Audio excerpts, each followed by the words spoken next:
పల్లవి అయితే బయట నుంచి అలా వస్తూ ఉంటుంది. అలా వస్తున్న పల్లవిని అయితే పల్లవి పల్లవి అని అయితే శ్రీకర్ పిలుస్తూ ఉంటాడు.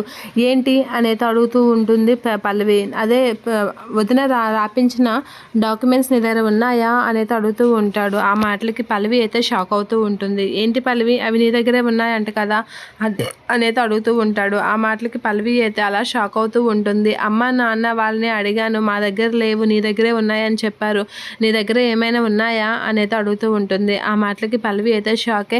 ఏంటి నిజం తెలుసుకోవాలని చూస్తున్నాడా ఏంటో, ఏదైనా కూపీలు ఆగుతాడా ఏంటా అనేది అనుకుంటూ ఉంటుంది. అవి నా దగ్గర ఎందుకుంటాయి, నా దగ్గర లేవు, నాకు గుర్తులేవు, అవి ఎక్కడున్నాయో నేను మర్చిపోయాను అనేది అనేస్తూ ఉంటుంది. అందులో ఏముందో చూద్దామని అనేదో అంటూ ఉంటాడు శ్రీకర్. అందులో ఏముంటాయి, అవని అక్క ఏం రాసిందో అదే ఉంటుంది, ఇంకేమైనా మారిపోద్దా అనేది అనేస్తూ ఉంటుంది పల్లవి. ఒకసారి ఆ డాక్యుమెంట్స్ ఇస్తే ఏమైపోయింది, అవి ఎక్కడున్నాయో చూడు అనేది అంటూ ఉంటాడు శ్రీకర్.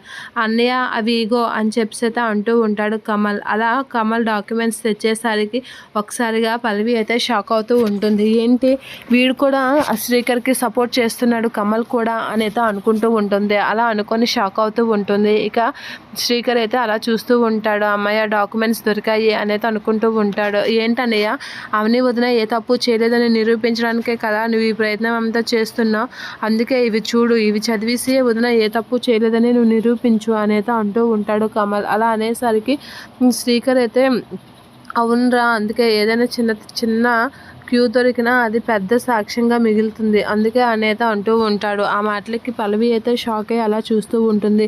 ఇక పల్లవి వదిన కోసం ఏదైనా గట్టిగా ప్రయత్నించన్నయ్య, చూడు ప్రతిదీ చదువు, చిన్న క్యూ దొరికినా మంచిదే అంటున్నావు కదా అనేది అంటూ ఉంటాడు కమల్. అలా అంటూ శ్రీకర్కి అయితే డాక్యుమెంట్స్ ఇస్తూ ఉంటాడు. అది చూసి పల్లవి అయితే చాలా టెన్షన్ పడుతూ ఉంటుంది, భయపడుతూ ఉంటుంది, ఏదైనా క్లూ దొరుకుతుందేమో